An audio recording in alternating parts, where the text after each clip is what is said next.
dentro.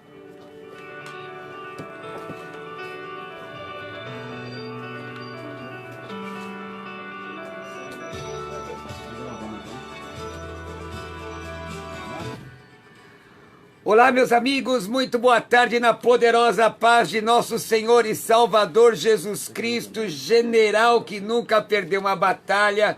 Está entrando no ar mais uma edição do programa teológico da Rádio Musical FM. Ai, como eu falo todos os dias, quero saudar-lhes, dizendo: Reirene tu Kyrio, a paz do Senhor em grego bíblico, a paz do Senhor, meu irmão, a paz do Senhor, minha irmã, a paz do Senhor a você que abrilhanta esta programação. Hoje, conosco na técnica de som, o Paulo, também com a cooperação do Rafa, no apoio, nós temos aqui a Adriana, e você também, Ione Borges, e o pessoal, a Maria. Vamos trabalhar. Pastor, como eu faço para decorar esta frase que o senhor fala em grego, Reirene tu Kyrio, a paz do Senhor em grego bíblico? Olha, entra agora no meu Instagram,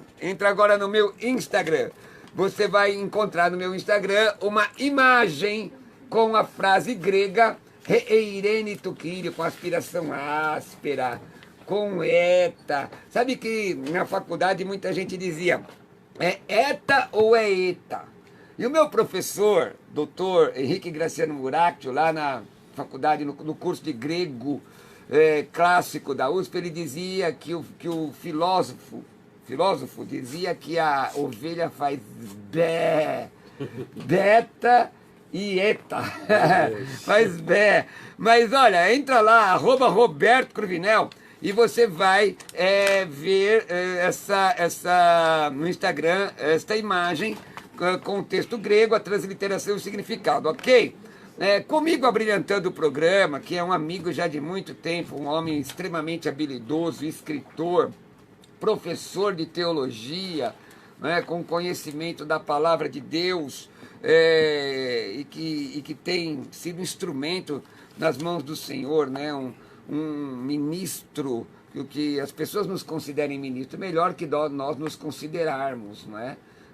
E então, ele é considerado um ministro do Evangelho, chamado do Senhor, meu amigo, pastor na Assembleia de Deus, Ministério do Ipiranga, ele que é empresário, professor. Depois de tudo isso, o pastor Elias Soares, Reirene tu Kyrio. Shalom Haverim Lekulam, Shalom Haverat Lekulam, ou seja, paz a todos os irmãos. Muito bem. Maravilha. Nós já estamos transmitindo. Não sei Posso se você... mandar um abracinho? Pode. Se você não mandar, não é você. Vai lá. Não, um beijo para minha digna esposa. Digníssima, né? Tem que estar no superlativo sintético. Manda lá. Adjetivo.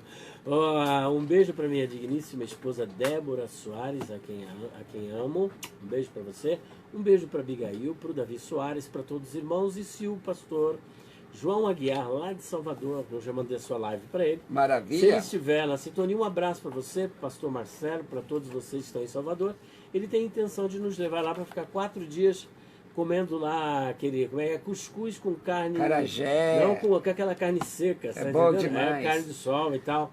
Prepara aí esse... Nos levar, você colocou no plural, então, opa! Aleluia! É um plural majestático. Sei. Pastor João, Deus te abençoe, viu? Ioannes, João em grego. Vamos lá, pessoal, vamos trabalhar. A live já está no ar. Você pode entrar aqui no nosso Facebook, Roberto Cruvinel. Vou repetir, Roberto Cruvinel. Tem aí a foto da minha esposa comigo. E você pode, aliás, o meu beijo, minha princesa, pastora Sueli Gilardi Cruvinel. Ela é 1,5 milhão de beijos, ela é artesã. Se você quiser entrar no canal dela e aprender sobre artesanato, fazer tapete, entalagares e tudo mais, é só entrar, Sueli Gilardi Cruvinel no YouTube, tá bom? Vamos trabalhar, gente? Olha, estamos aqui no Facebook, Roberto Cruvinel, gostaria que você compartilhasse a live. Já compartilhou a live no seu Facebook, pastor? Oh my God. Compartilha agora. Para o pastor. Não, compartilha agora. Como é que é isso? Vem aqui no compartilhar. Eu vou ter que desligar o meu áudio aqui, pastor. Então vamos lá. Mas tudo bem, então. Vai. A senhora, sua esposa, a irmã... Ela tem que compartilhar agora, tá, irmã Débora? Vamos lá. Então compartilha a live. Vamos trabalhar. Compartilha a Abigail, ela tem acesso. A Abigail também compartilha. Está em Roberto Cruvinel, copia o link e coloca nas suas redes sociais. Então vamos trabalhar. Manda aí uma mensagem do WhatsApp para 11 93339 7799, 11 93339 7799. Devagar, 11 93339 7799 para fazer a sua pergunta. Deixa eu dizer que ontem à noite eu estive falando na Semana Teológica do Seminário Quírios, na rua Eleodoro Evano Pereira, e foi uma grande bênção. Hoje, um outro colega estará ministrando lá, amanhã haverá debate lá. E eu quero dizer que neste sábado, às 19h30, estarei nos pregando no 6º aniversário da Igreja Apostólica Renovação em Cristo, Avenida Josino Vieira de Góes, 915, no Tremembé, Avenida Josino Vieira de Góes, 915, Tremembé. Então, se no sábado, se você estiver na região, na Zona Norte, quero te dar um abraço nessa igreja. Domingo pela manhã, falo para obreiros na nossa igreja, o Brasil para Cristo de Arujá. E depois, às 3 da tarde, eu prego na igreja de um grande amigo, apóstolo Sérgio Sora, às 3 da tarde, na igreja Vida em Cristo, Avenida Celso Garcia, 1777, Celso Garcia, 1777. Se você quiser estar comigo no domingo à tarde, na Celso Garcia, eu quero te dar um abraço, orar contigo. Pastor, pois bem. Joelson pergunta, em Mateus 4, Jesus poderia aceitar a proposta do diabo? Antes do senhor responder, quero dizer que nós estamos tentando, aí o pastor, vamos tentar ser bastante rápidos, né? Mateus 4, aquelas proposta do diabo, ele poderia ter aceitado? Bom, em primeiro lugar, nós estamos trabalhando a questão da natureza teantrópica de Cristo. Jesus é Deus homem. Segundo, Jesus é o último Adão no seu estado de perfeição. Nós chamamos isso de uma visão infralapsariana. Infralapso significa que, ou melhor, é supralapso, né? Jesus, ele é o Jesus antes da queda, Adão antes da queda. Então, Jesus, ele representa o Adão antes da queda, ou seja, ele não participou de uma natureza decaída, apesar de ter nascido de Maria, visto que foi uma obra do Espírito Santo, então ele não tinha uma natureza decaída, então ele não tinha inclinação para o pecado. Agora, Jesus, ele poderia pecar? É meio complicado, né? A eventualidade do verbo, né? Agora, poderia, pastor? Poderia, porque senão não há, como eu vou dizer aqui aos irmãos, não haveria coerência de dizer que ele foi tentado. Ora, se você foi tentado é porque poderia ter pecado. A diferença é que ele não pecou. Não pecou justamente isso. Então ele não pecou. Então ele poderia ter aceitado essa proposta do diabo? Eu creio que não, por conta do verdadeiro histórico, né? Nós temos, por exemplo, Apocalipse capítulo 13, versículo 8. Apocalipse 13, versículo de número 13, 8 e 17, 8. Que o Cordeiro de Deus foi morto desde a fundação do mundo. Então era um projeto eterno de Deus e não estamos tratando aqui de predestinação. A questão da humanidade. Ou livre-arbítrio. Mas se ele caísse, então todo o projeto de Deus cairia por terra. Mas observa que como o ser humano poderia cair? Poderia cair. Mas jamais isso iria acontecer. Por que não acontecer? Não poderia acontecer. Porque já estava vaticinado isso. Porque essa é a questão. Então não poderia. Os irmãos usam o verbo numa eventualidade. Então, se você analisa na eventualidade, poderia. Essa questão de perguntar em teologia, a eventualidade é muito complicada. Porque poderia, mesmo porque o texto diz assim que ele foi tentado em tudo. Se foi tentado, é porque existia a possibilidade de pecar. Mas ele não pecou. Então, se já estava, se nada foge do plano de Deus, não é? Se você der a resposta que isso não ia acontecer, não ia mesmo. E não ia mesmo, jamais poderia acontecer. A Sônia pergunta, primeira epístola de Paulo a Timóteo 5,19, por favor, explique. Eu vou ler aqui na versão atualizada, certo. Tá, pastor? Não aceites denúncia contra presbíteros, senão exclusivamente sob depoimento de 2 ou 3 testemunhas. Perfeito. Isso daí Paulo fala com base na lei, porque Paulo era um grande exegeta, um grande doutor da lei, conhecedor da Torá, excedeu em judaísmo aos da sua nação e, de acordo com a Torá, a lei de Moisés, qualquer acusação contra alguém teria que ser com 2 ou 3 testemunhas.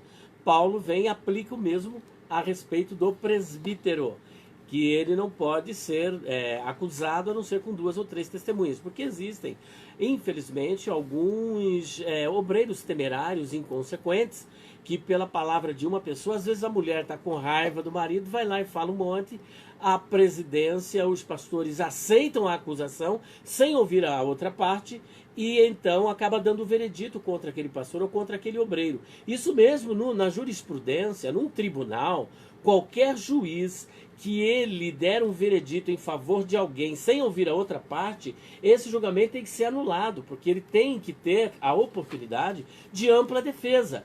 Então, se não tem testemunha, já a acusação vai se fundamentar no quê? Justamente, no versículo 21, que inclusive o pastor diz assim, ó, conjuro-te perante Deus e Cristo Jesus e os anjos eleitos, que guardes esses conselhos sem prevenção, nada fazendo por parcialidade. Justamente. Durante muito tempo, o irmão deve ter muito tempo de fé, né? Cansamos de ver esse tipo Tá me chamando de velho? Que é? Mas escuta aqui, irmão. Vamos lá. Muito tempo de fé. Mas muitas vezes nós vimos isso. Muitas vezes a decisão ser tomada unilateralmente e prejudicando as pessoas e a sem vida das pessoas, né? Então vamos ficar com a Bíblia, irmãos. Né? Vamos ficar com a Bíblia, né? É verdade. E ainda assim vamos ver a qualidade das testemunhas. Porque contra Jesus se levantaram várias testemunhas. Olha, num tribunal é o seguinte, existem 3 verdades. Existe a verdade, a minha verdade e a sua verdade. E às vezes, em detrimento da sua verdade, eu falo em favor da minha verdade e assassino também a verdade. Agora, como é que o juiz julga? Ele julga com base nos autos do processo. Mas os autos do processo também podem apresentar vícios. E agora, o que fazer? O julgamento ele é técnico. Agora é muito complicado. Então agora perceba que não se trata aqui de pessoas que são oniscientes, porque esse é um atributo incomunicável que ele pertence única e exclusivamente à divindade. E agora, nós temos parâmetros que a própria Bíblia deixa para que possamos efetuar o nosso juízo de valor. E esse juízo de valor é com 2 ou 3 testemunhas e precisam ser testemunhas fiéis. Testemunhas fiéis.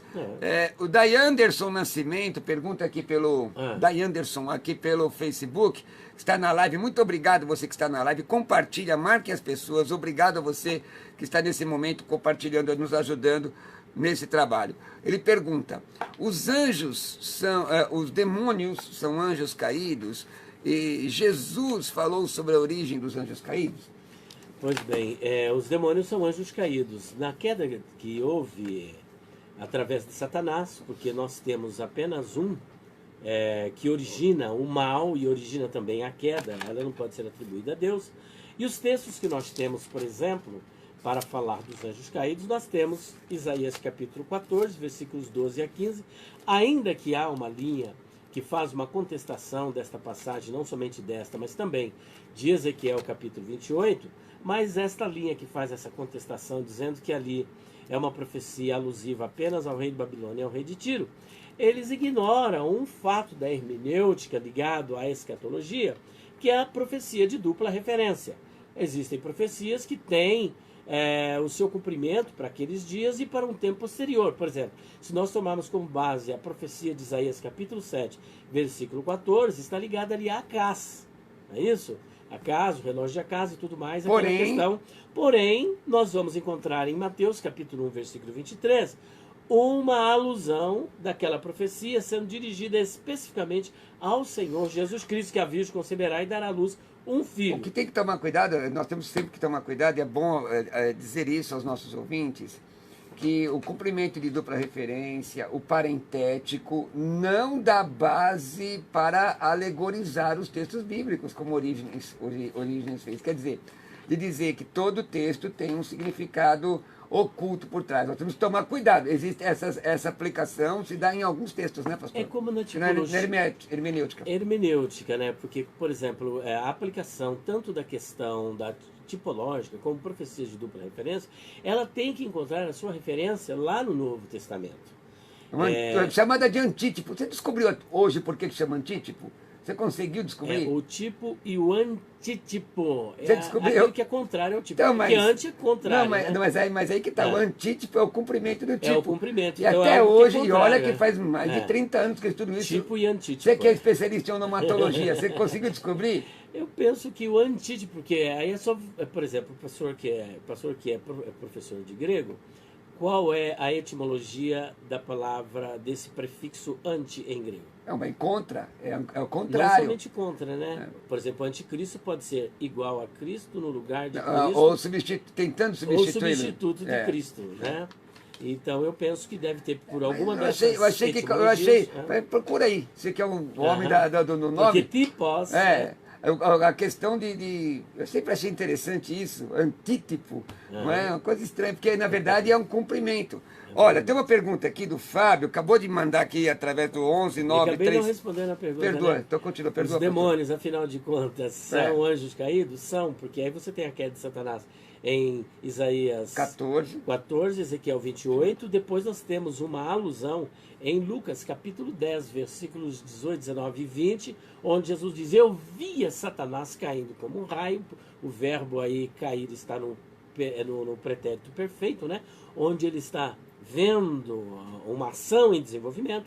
Depois nós encontramos Paulo, por exemplo, em 1 Timóteo capítulo 3, versículo de número 6, que quando você for separar um obreiro, ele não pode ser neófitos, ou seja, um recém-convertido, para que se ensoberbecendo não caia na condenação do diabo, que justamente é denunciada por Isaías e por Ezequiel, que foi o orgulho, a soberba de subir e ser igual a Deus. E depois Apocalipse. Uma coisa que é importante nós dizemos que essa teologia que está sendo apresentada aqui, pastor Elias, que eu estou colocando, é uma teologia, nós somos teólogos do movimento pentecostal clássico. Irmãos, bíblica. Irmãos reformados, inclusive, não aceitam essa interpretação de Ezequiel 28, porém existe substanciação muito forte daquilo que está sendo dito com relação... Eles não aceitam muita coisa, eles não aceitam o batismo com o Espírito Santo, eles não aceitam a atualidade dos dons. E nisso eu quero responder uma pergunta aqui. O Fábio me pergunta, essa eu vou responder. Porque alguns crentes falam tanto em línguas estranhas se o apóstolo Paulo combateu essa prática? Bom, Fábio, você não deu o texto, mas provavelmente o texto a que você se refira seja a primeira epístola de Paulo aos Coríntios, capítulo 14, versículo 19. Contudo, prefiro falar na igreja 5 palavras no meu entendimento para instruir aos outros a falar 10.000 palavras em outra língua. O versículo 18, e é o contexto imediato, não precisa ir outro livro não, contexto imediato. Diz, dou graças a Deus porque falo em outras línguas mais do que todos vós. Paulo está dizendo. No capítulo, ainda no mesmo capítulo, no versículo 2, você quer abrir para mim, por favor, o grego, pastor? Qual o texto? Capítulo, tá aqui, ó, Novo Testamento. Aliás, esse Novo Testamento grego eu comprei na loja do pastor Elias, viu? Comprei lá, daqui a pouco ele vai dar o endereço da loja.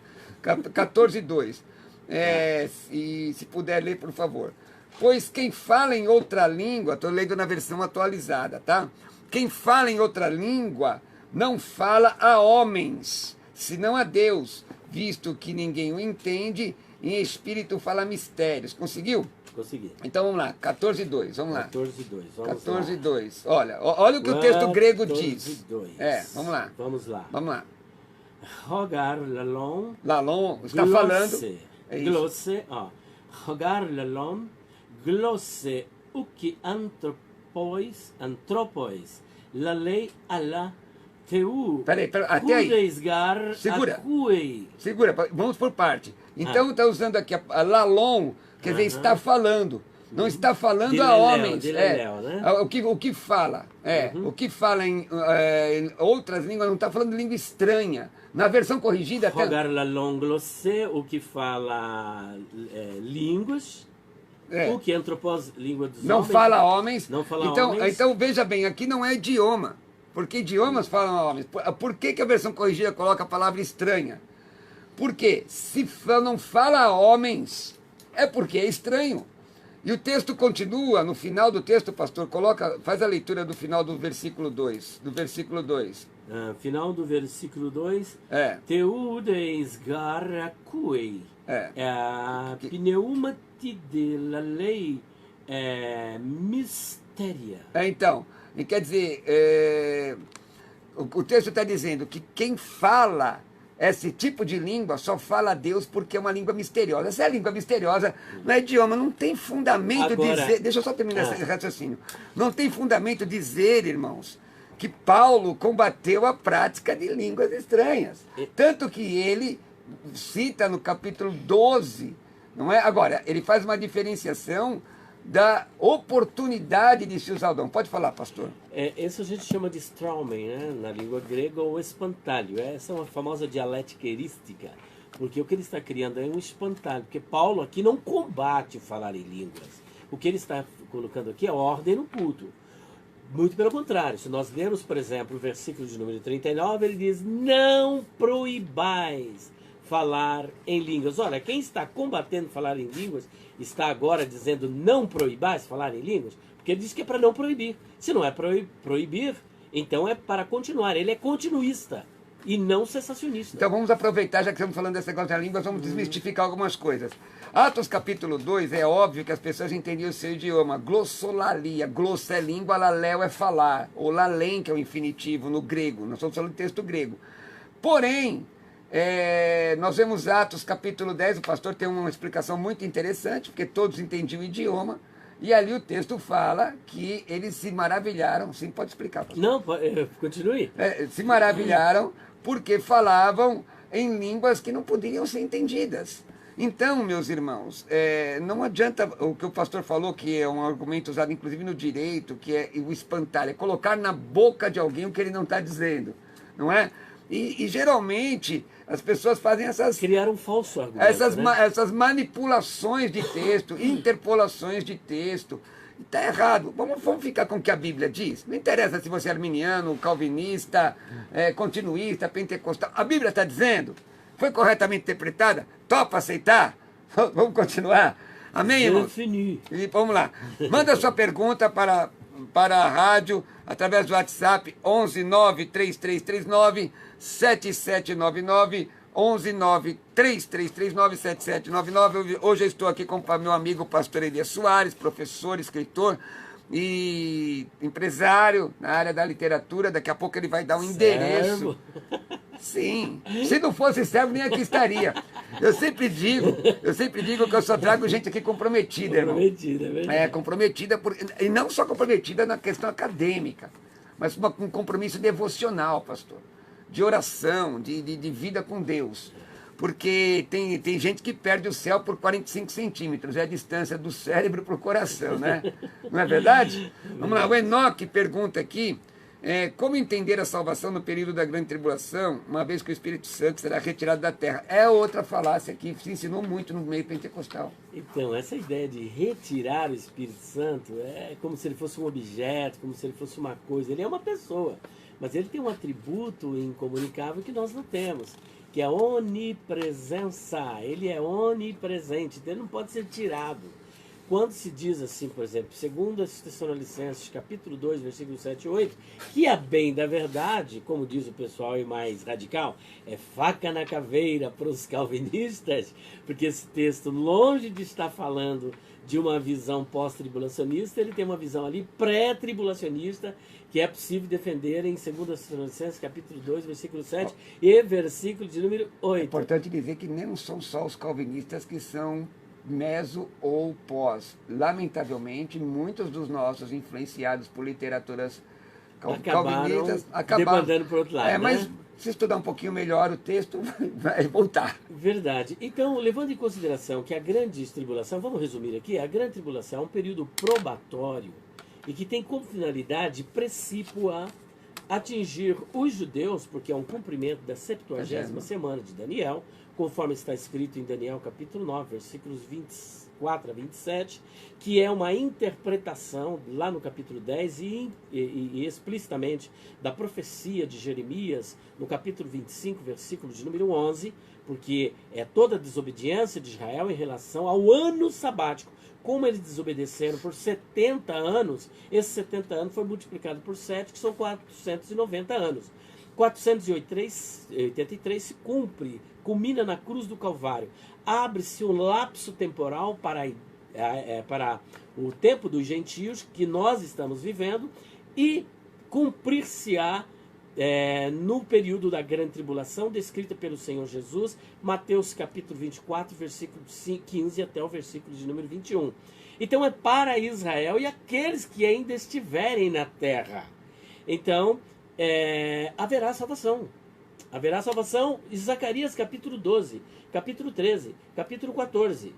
E ainda Mateus capítulo 23, versículo 37 até o versículo de número 39, são passagens inequívocas, irrefragáveis, contundentes, insofismáveis, de que haverá então um período probatório, e nesse período probatório Israel será alcançado. Portanto, haverá salvação. Porque, na verdade, nós somos dispensacionalistas, né?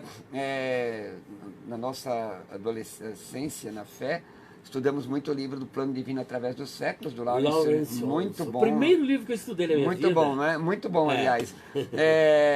Os livros de Orlando Boyer, Teologia Sistemática, eram os livrinhos fininhos, mas nos ajudaram muito na caminhada na fé. É interessante que é uma outra, entendendo, grande tribulação, período da tribulação, porque as pessoas dizem, mas 3 anos e meio é de paz. De paz com os homens, não quer dizer que é paz com Deus. A aplicação da 70ª semana de Daniel é efetivamente para Israel. Um dos melhores livros, na minha opinião, nessa área de escatologia, é o Manual de Escatologia do Dr. Dwight Pentecoste. Mas falando de escatologia, meus irmãos, eu quero que vocês prestem atenção. Nos próximos dias na Rádio Musical, aqui no nosso programa, nós vamos ter novidades nessa área. Você não vai poder perder, tá ok? Pastor, o Antônio gostaria de saber se a Santa Ceia é uma vez por ano ou todos os meses. É óbvio, por causa de questão denominacional. Bom, veja só, a Ceia do Senhor, mais popularmente muito obrigado, né? A ceia do Obrigado por lembrar disso. Entra lá no meu site que tem o estudo sobre ceia do Senhor, pastorrobertocorvinel.com.br. Vai lá. A ceia do Senhor é uma versão cristã da Páscoa judaica, podemos dizer assim, porque há uma simbologia em ambas as festas, né? A ceia do Senhor é a maior festa do cristianismo e a Hag Pesach, a maior festa dentro do judaísmo, porque a Páscoa judaica, ela simbolizava a libertação do povo ali do Egito. E aí tinha os elementos da Páscoa, né? Tinha as ervas amargosas, tinha o pão sem fermento, tinha o cordeiro. Agora, 2 elementos que são comuns, melhor, nas 2 festas. É o cordeiro. Só que o cordeiro lá na Páscoa era oferecido morto. E o cordeiro da ceia foi oferecido vivo. Agora, o que é que ele disse? E Paulo é que registra isso em 1 Coríntios, capítulo 11, versículos de número 23 em diante. Fazei isso todas as vezes que comerdes este pão, porque fazendo isso, vocês estarão lembrando da minha morte até que eu venha. Então, a ceia do Senhor, ela é tanto uma lembrança da morte, uma memória da morte de Jesus, como também um anúncio da parousia, da sua vinda. Agora ele disse, quando é que é para se comemorar? É uma vez por ano? É uma vez por mês? É uma vez por semana? É quando a igreja quiser. É uma vez por dia, uma vez por semana, uma vez por mês, uma vez por ano. O Wesley tomava ceia toda semana. Eu não sei se o irmão já passou por essa experiência. Eu fui missionário, eu cheguei a tomar ceia várias vezes num dia. Porque levava ceia aos irmãos e não era lógico dar ceia a eles e não participar junto com eles. Não está especificado ali quantas vezes. Se é uma vez por mês, uma vez por semana, uma vez por ano, uma vez por dia. Pastor, o Cláudio pergunta, e aliás, antes de fazer a pergunta do Cláudio, quero agradecer a você. Gostaria que você pegasse uma caneta, depois dessa resposta que o pastor vai dar, depois dessa resposta, pega uma caneta para anotar o endereço da loja do pastor. Eu vou deixar ele dar o endereço hoje, agora na metade do programa e no final. Na metade e no final, ok? E também pedir aos meus irmãos que, obrigado, temos muita gente compartilhando aqui, entrando e assistindo a live. Gostaria que você, além de deixar seu comentário, que você também agora compartilhasse, copiasse o texto, colocasse nas suas redes sociais, tá ok? Agradecendo a Deus também pelo trabalho da nossa equipe, que, olha, o programa está redondinho, graças a Deus, né? Jesus é bom conosco, tá bom? O Cláudio, pastor, pede para esclarecer o Evangelho de João, aliás, o correto é João, né? São João de origem romana. Evangelion kata Ioannis, né? 9:41. Por que não teria pecado? Eu vou ler na versão atualizada, tá, pastor? A versão atualizada diz: respondeu-lhes Jesus: se fosseis cegos, não teríeis pecado algum.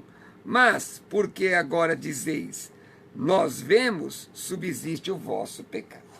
Vai lá, pastor. Então, o fato de uma pessoa ser cega não significa que não tenha pecado, porque não se pode interpretar um texto longe do contexto. E às vezes existe o contexto mais próximo e o contexto mais amplo. E uma outra orientação hermenêutica é quando você for fazer esse tipo de interpretação, é muito importante você seguir os paralelos, passagens paralelas, paralelos de ensinos e paralelos de ensino geral das Escrituras. O que é que a Bíblia geralmente ensina acerca do homem?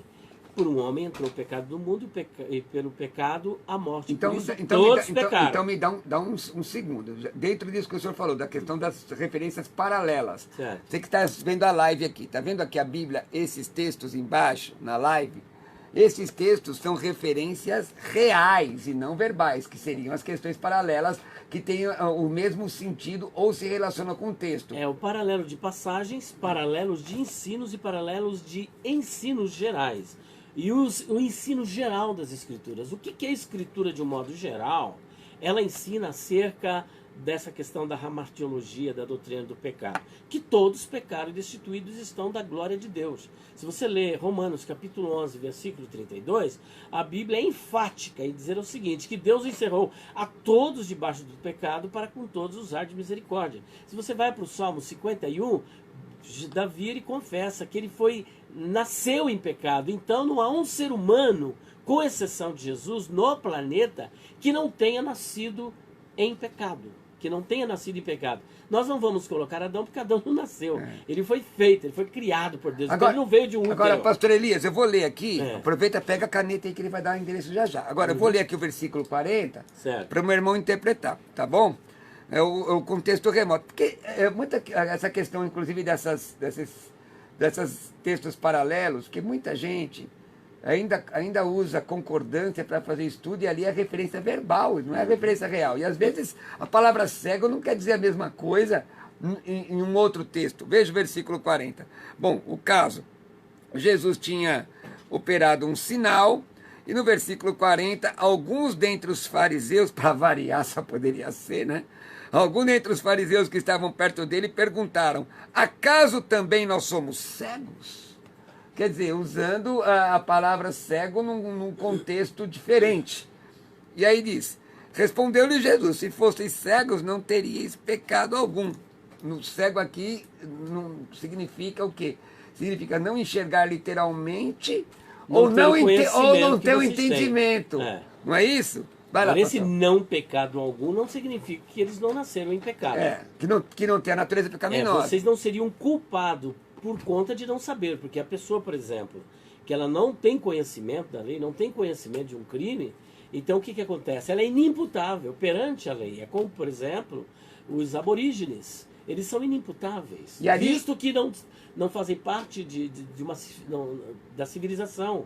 Então eles não conhecem as leis, não conhecem nada da civilização. Aí tem aquela pergunta, mas como é que faz a salvação deles? Irmãos, não temos essa resposta. Isso aí é coisa com Deus. Agora, não é que um índio não tem pecado, porque ele nasceu em pecado. Justamente. Agora, se a salvação é só por Jesus, tem aquele livro, Fator Melquisedeque, salvação só por Jesus, existem situações, pastor, que mesmo estudando décadas, e não se tem resposta. E nós temos que ter humildade de dizer que Deus está no controle de tudo. Mas digamos assim, que a salvação é só por Jesus mesmo. É só por Jesus. Só por Jesus, tanto no Antigo quanto no Novo Testamento. Atos 2:21, não é?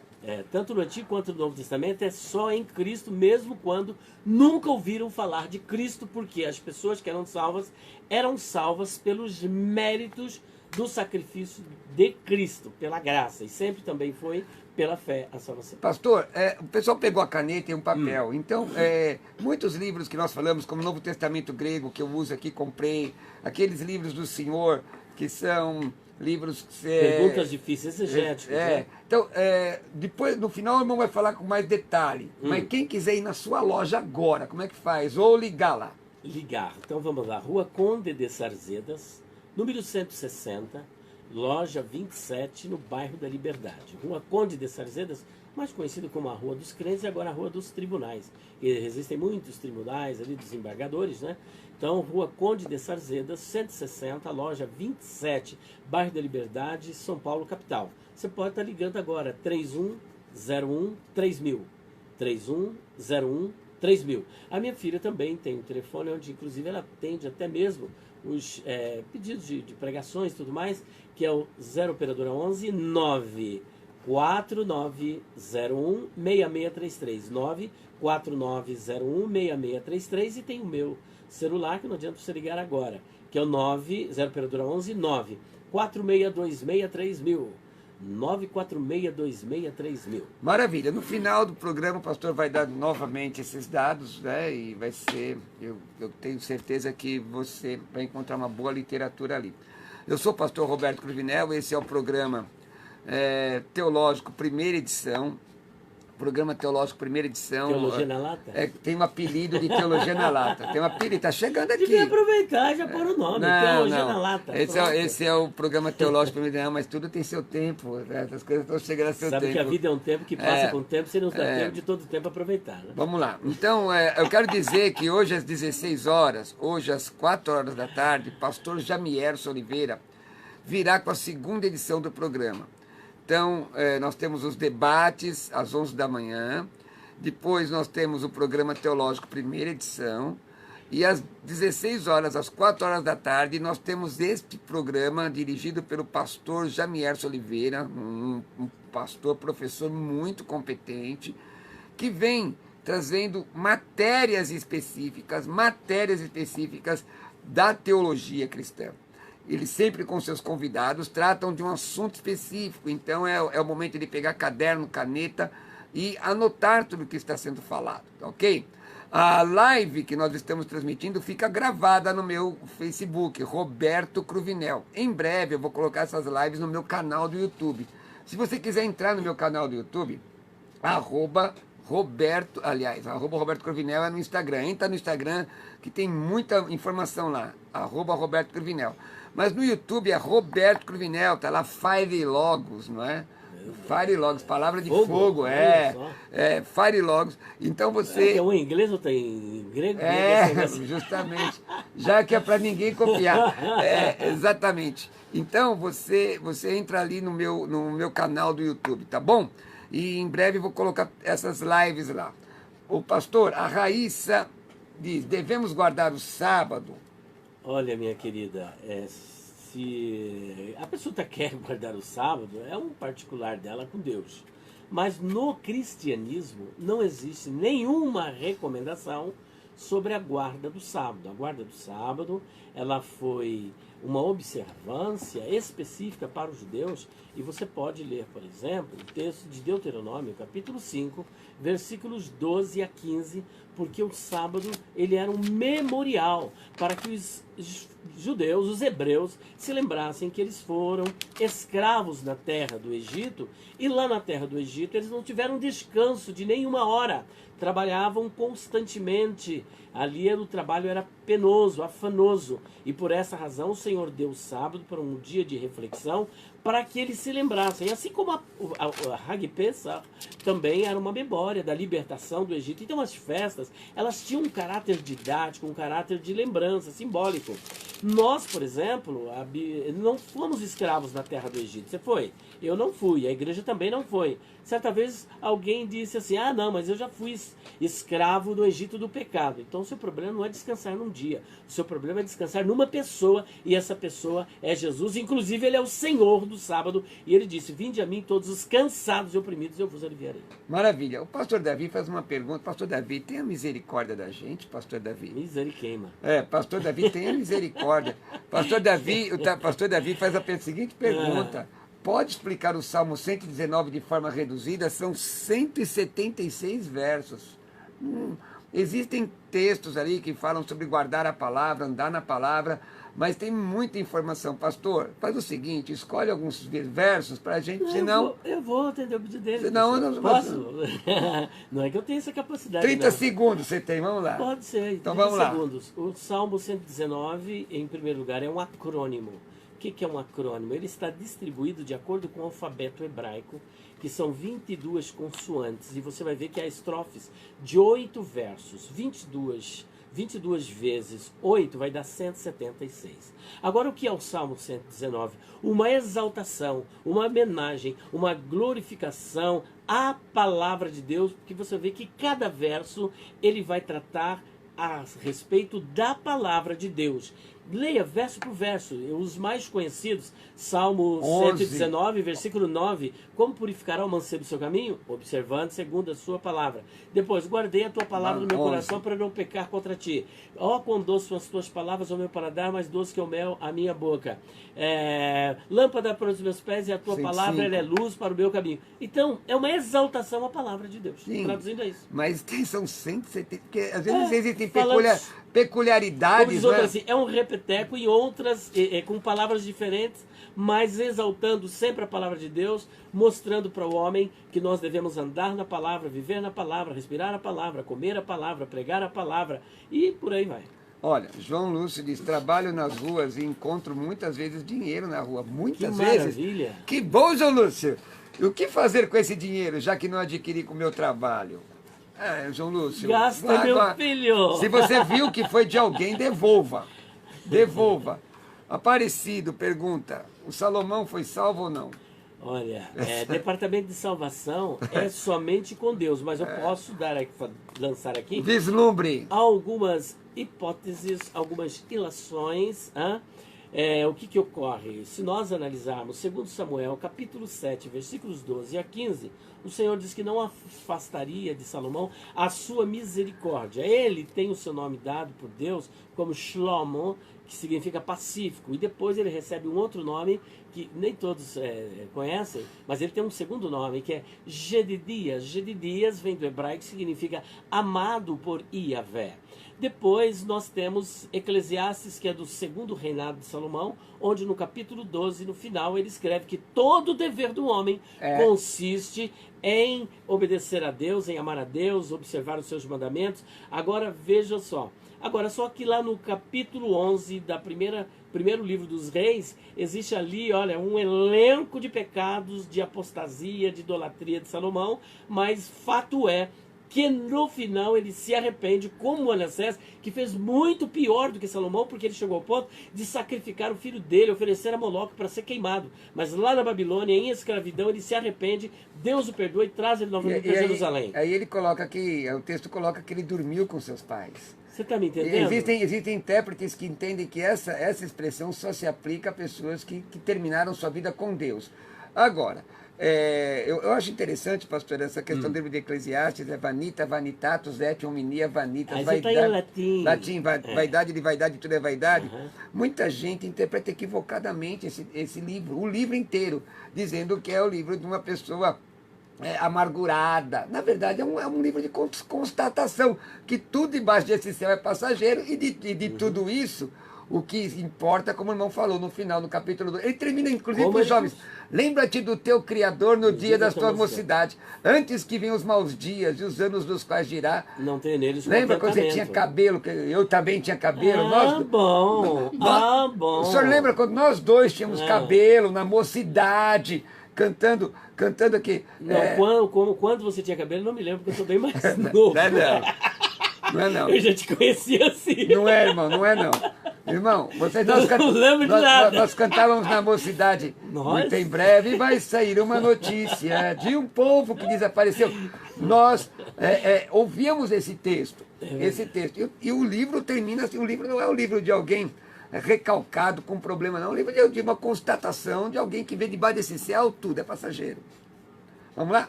O Vanderlei pergunta, eu parei porque eu pensei que você ia continuar. Não, eu ia continuar, mas você pegou o papel, eu falei... O Vanderlei pergunta, por que Jesus se batizou? É que aqui, irmãos, eu e o pastor somos amigos e para nós aqui é um bate-papo. A gente vai batendo papo e vai edificando o povo. É verdade. Por que Jesus se batizou? Bom, sendo bem objetivo, ele responde no texto para que cumprisse toda a justiça e também para nos deixar o exemplo, visto que existem duas ordenanças bíblicas, né? A ceia do Senhor e o batismo. Porque lá em Mateus capítulo 28, versículo 19 em diante, também você tem Marcos capítulo de número 16, e o Senhor, ele recomenda que se faça o batismo. Existem aí alguns por aí que dizem que o batismo é coisa da lei, mas foi o Senhor Jesus que instituiu. Pedro, ele batizava, Paulo também batizava, batizou a família de Estéfanas, ele batizou várias pessoas, conforme está em 1 Coríntios capítulo 1. O próprio Paulo foi batizado. Então, o que temos? Ele deixou o exemplo e os apóstolos seguiram. Cumpriu a lei. E nós devemos seguir. Maravilha. É bom entender que na Bíblia existem vários tipos de batismo. A palavra batismo não significa a mesma coisa. Eu falo de 10 no meu livro. Eu tenho que contar aqui.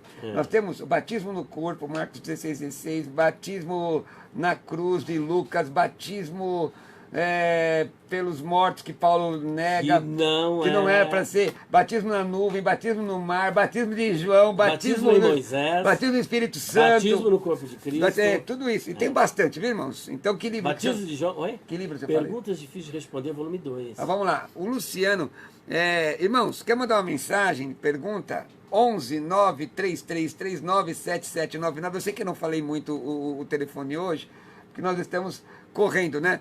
Correndo não, batendo um papo aqui, o negócio vai longe. Lembrando que hoje às 16 horas tem o programa Teológico, segunda edição, com o pastor Jamierson Oliveira, trazendo, ele junto com seus convidados, trazendo um tema específico. Quer mandar uma pergunta para nós no WhatsApp? 11 93339 7799. O Luciano gostaria de saber, olha essa pergunta, pastor, que interessante. Talvez ele tenha 30 segundos, nós conseguimos... O homem dos 30 segundos. Gostaria de saber por que a mulher tem que ser submissa a seu marido. Isso é por causa do pecado de adultério? Luciano pergunta. É importante você saber que ela precisa deve, né, ser submissa, porque Deus mandou. Está escrito? Está escrito. Agora, o que é isso? Segundo, é uma consequência do pecado, porque a Bíblia diz que Adão não foi enganado, mas Eva, caindo em transgressão, pecou, e Adão foi na esteira. Vai falando aí. Então, o que ocorre? Quem pecou ali, em princípio, foi Eva. E aí ela leva Adão ao pecado, certo? E ele conscientemente... Isso. Então, o que a Bíblia diz, apresenta logo? As consequências. O seu desejo será para o seu marido e sobre ti ele dominará. Meu Deus do céu. Então é bíblico, é uma consequência. Mas essa questão da submissão, ela não é alienação, né, pastor? E está equivocado. É uma coisa sadia, não sadia. Pessoa, homem doente. Por exemplo, isso é por causa do pecado de adultério? Não tem nada a ver com o pecado de adultério. O pecado lá no Éden. E aí você vai ver isso, pastor. Lá em 1 Timóteo, capítulo 2, a partir do versículo de número 12, né? Paulo corroborando isso. E Paulo também, em 1 Aliás, Coríntios... vamos parar aí.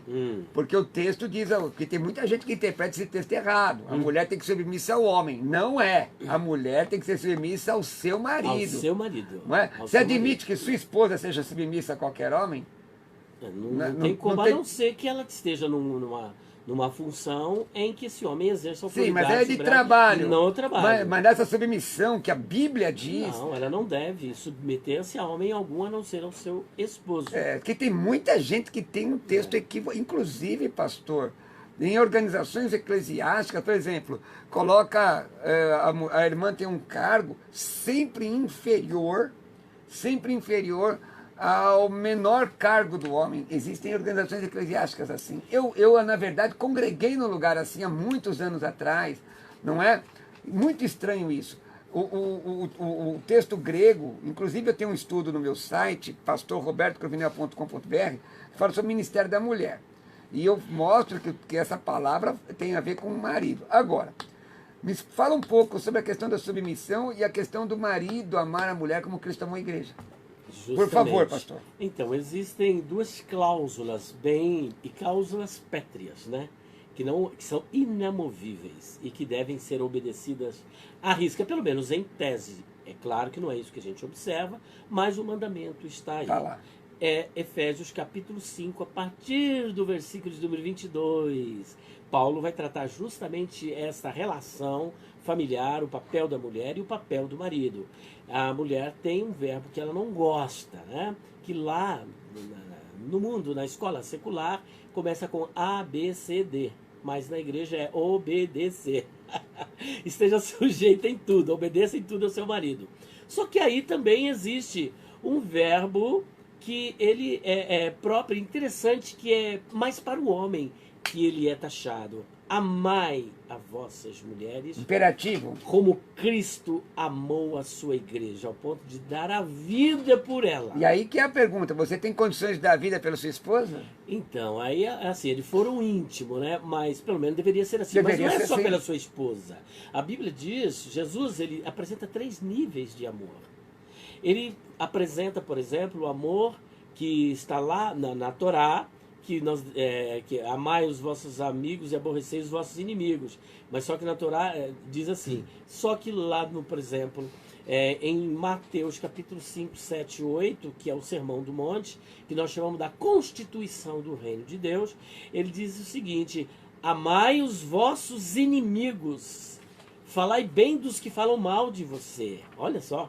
Falar bem de quem fala mal de você, Aliás, de quem te persegue, de quem calunia. Olha só. Fala sobre aquela questão rapidamente, pastor. Leshon hara. Isso, 30 segundos mesmo. O homem dos 30 Não, segundos. é porque nós estamos chegando ao final. E eu Tá acho bom. que é importante, se você puder citar o link onde está esse vídeo, Tá. que é muito importante. Irmão, presta atenção agora no que o pastor vai dizer sobre o estudo dele, sobre a questão da língua. A língua má. língua má. Lashon hara significa a língua má. Que Lashon é língua e hara é o mal, né? Então é a língua má. Que está lá em Levíticos, parece que 16, 19, 16.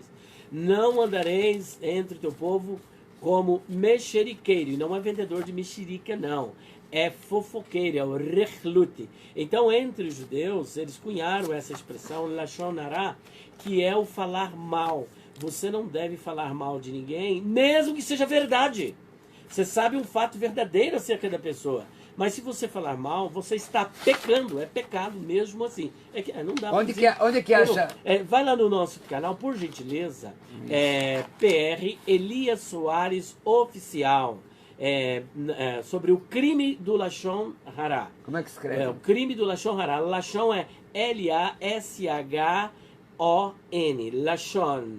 E hara, H-A-I-R-A, hara. Lashon hara. Você vai entrar então no nosso, a prática do crime do Lashon hara. Entre lá no nosso canal que você verá. Pastor, tem 1 minuto, muito obrigado. A gente vai batendo papo, o negócio vai. Um assunto vai chamando o outro, é muito gostoso trazê-lo aqui, viu? Muito obrigado. Pastor, para quem quiser realmente te conhecer, pode estar, você tem 1 minuto. Posso falar do livro? Pode. Então, pode. olha, nós temos um kit de livros que é Perguntas Difíceis de Responder, volume 2, com quase 400 páginas, o volume 3, com 312 páginas, o volume 4, com quase 500 páginas, são quase 500 páginas, são quase 300 questões exegéticas que nós estamos tratando nesse livro. Então não vai dar. Não, só para você ficar atento a Tá. isso. Vamos lá, me perdi agora aqui. Então é o seguinte, por exemplo, Jefté sacrificou sua filha? Quem foi Maria Madalena? De onde veio Deus? Quem criou o mal? São essas questões polêmicas exegéticas que estamos tratando. E eu estou apresentando também uma obra do Dr. Luiz Saião, que é a Bíblia em áudio. A Bíblia em áudio é um comentário dele de Gênesis, Apocalipse, livro por livro, capítulo por capítulo, 13 CDs mais o livro. Todas essas obras custariam R$590. Hoje começou a Black Friday. Nesta Black Friday você vai levar todo esse material de 590 por 320 já com frete incluso para todo o Brasil.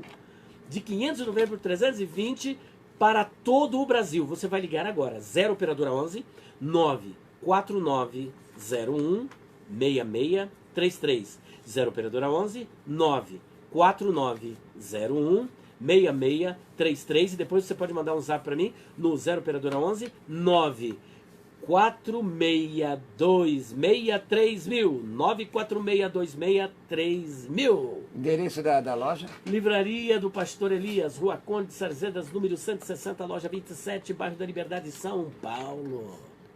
Maravilha, pastor Elias, que bênção. Deixa eu dizer ao irmão e à irmã que eu estarei, vou repetir aqui mais uma vez, vou estar neste sábado no Tremembé, às 19h30, na Avenida Josino Vieira de Góes, 915, Avenida Josino Vieira de Góes, 915, no 6º aniversário da Igreja Apostólica Renovação em Cristo. Pastor, como é que eu adquiro os seus livros? Lá você pode adquirir, tá bom? No domingo de manhã estarei na Rua Guanabara 155, Jardim Planalto, falando para obreiros, mas é interno dos obreiros da nossa igreja. Mas no domingo, às 15 horas, estarei na Igreja Vida em Cristo. Te espero lá na Rua Celso Garcia, na Avenida Celso Garcia, 1777, no Brás, tá bom? Com meu amigo apóstolo Sérgio Sora. Quero te dar um abraço lá. Meus irmãos, se você quiser me convidar para pregar, dar palestras na sua igreja, estudos bíblicos, anote meu WhatsApp, mas é para convites, 11 96766 5787. Eu vou repetir, 11 96766 5787. Vou repetir mais uma vez, para convites para pregação e palestras, 11 96766 5787. Eu gostaria que você entrasse no meu site, deixasse lá uma palavra, uma mensagem para mim, ou pode baixar os estudos que estão na área de downloads, pastorrobertocruvinel.com.br. Gostaria que você, e lá tem todos os meus contatos, inclusive Facebook, tudo. Gostaria também que você se inscrevesse no meu canal, Roberto Cruvinel, canal do YouTube, e também que você me seguisse no Instagram. Tenho colocado sempre imagens sobre textos gregos e tudo mais. @Roberto Cruvinel, pelo menos uns 40. @Roberto Cruvinel. Vou repetir o meu WhatsApp para convites, 11 96766 5787. Queremos agradecer, porque hoje às 4 da tarde teremos aqui a segunda edição do programa com o meu irmão, pastor Jamierson Oliveira. Agradecendo a família Apolinária, agradecendo a nossa equipe, agradecendo a Deus acima de tudo. Que o Senhor Jesus abençoe vocês.